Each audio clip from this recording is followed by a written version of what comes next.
porque la Virgen les había dicho siempre a las niñas que obedecieran a la Iglesia y a sus padres. Esto era muy importante. Tanto es así que cuando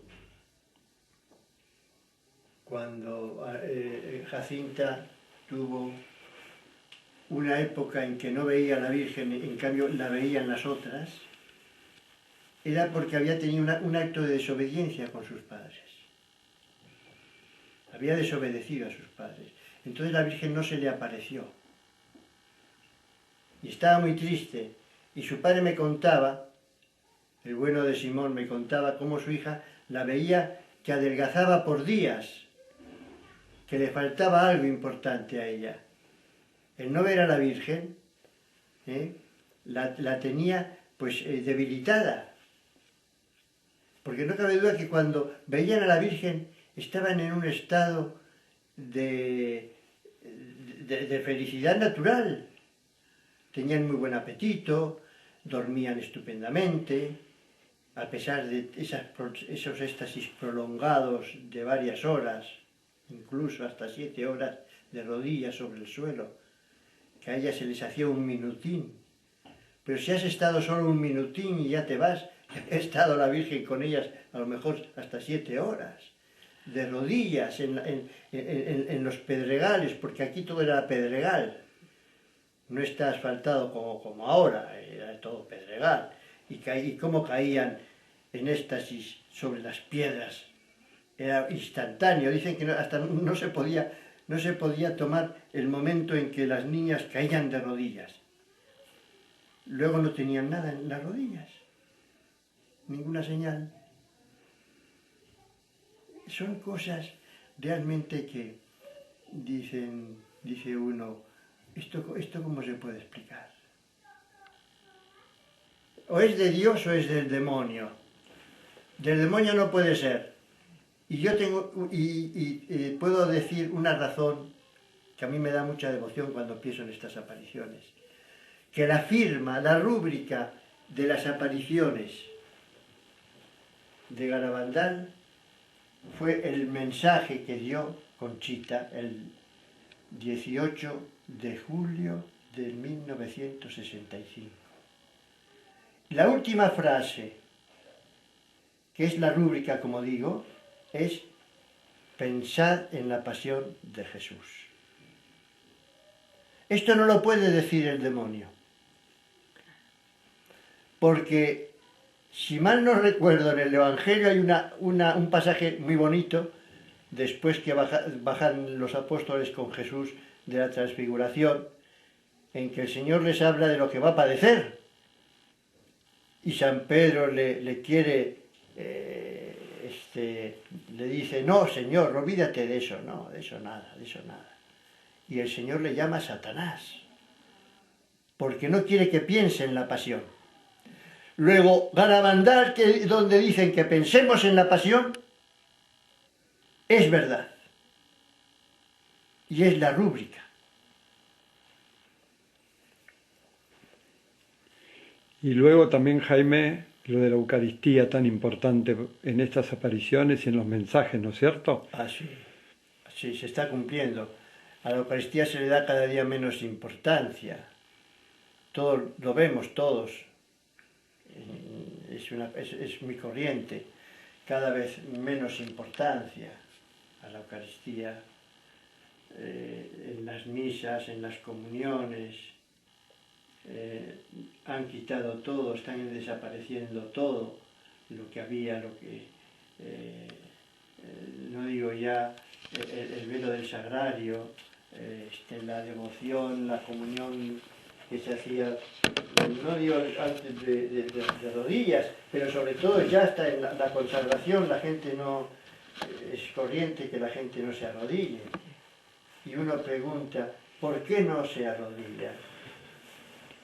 Porque muchos tendrán fe en la transubstanciación, pero otros no. En cambio, el que se arrodilla tiene fe en la transubstanciación. Ese sí tiene fe. Y de los que están de pie, no podemos decir de todos que tengan fe. es verdad, se cumple. A la Eucaristía se le da cada día menos importancia. Luego también del mensaje se cumple, y desgraciadamente por muchos casos hoy hemos oído en la Iglesia que cardenales, obispos y sacerdotes van muchos por el camino de la perdición y con ellos llevan a muchas más almas.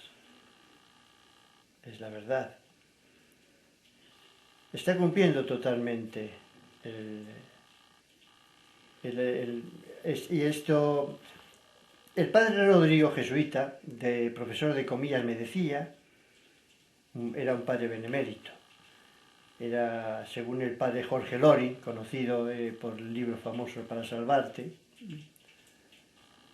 decía que era la mayor autoridad en el derecho canónico. El padre Rodrigo, al que yo traté bastante, antes de su muerte, en comillas, ya muy mayor, me decía que Garabandal era el hecho más importante en la historia de la Iglesia desde Pentecostés hasta nuestros tiempos.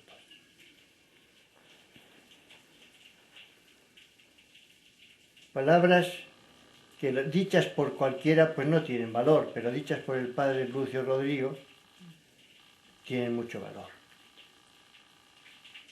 Luego, esperemos que, claro, está pasando lo que decía San Juan Bosco, las cosas suceden demasiado lentamente, pero la Virgen está presente.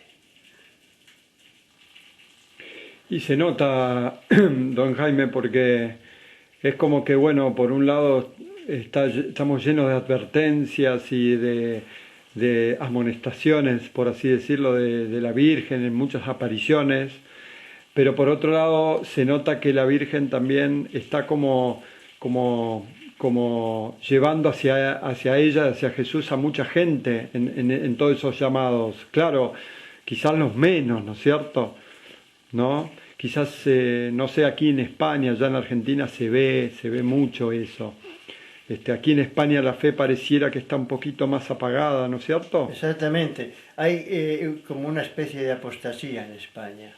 La prueba es que va uno a los rosarios que se rezan en las iglesias y son 4, vamos a decir, somos 4 o son 4 gatos los que rezan el rosario. Da pena ver las iglesias vacías cuando se reza el rosario. Antes normalmente estaban llenas las iglesias. Ese abandono del rosario, que hoy está suplido por tantas cosas, no hay tiempo para rezar el rosario, pero sí lo hay para ver mi programa favorito de la televisión. O el fútbol. O el fútbol, sí. Y la televisión, por ejemplo, yo soy muy enemigo de la televisión, nunca la tuve. Pues entonces puede ser que no sea imparcial, pero yo pienso que ha sustituido al Rosario y a la Virgen en las familias. Porque mi programa es a esta hora, el programa del otro es a la otra hora. Y entonces no hay tiempo, ya el rosario que rezaba la madre, o el padre, o un hermano, ya no se reza. Se ha ido quitando poco a poco. Y el rosario de las videntes de Garabandal en éxtasis es un rosario precioso. Cómo lo rezan, qué pausadamente. Y se ve que el rosario está en todas las apariciones, muy metido, muy incardinado. Tanto en Lourdes como en Fátima como en Garabandal.